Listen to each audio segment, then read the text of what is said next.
mandi jangan di sini, Kak. Ih, kamu ini bukannya minta maaf malah meledek. Awas kamu ya. Wah, sini Ibu karena dia. tolong. Sambil mau diterkam karena dia, Bu. Enak saja, memangnya karena dia ini macan apa? Sudah, jangan bertengkar.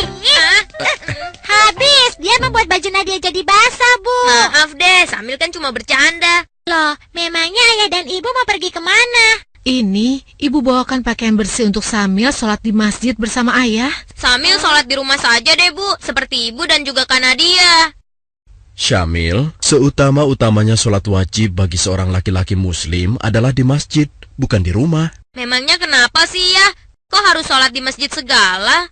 Selain karena perintah Allah lewat Nabi Muhammad, sholat berjamaah di masjid banyak hikmahnya. Di antaranya, kita bisa bersilaturahim dan mempererat hubungan dengan teman dan saudara-saudara kita yang lainnya. Pahalanya juga jauh lebih banyak.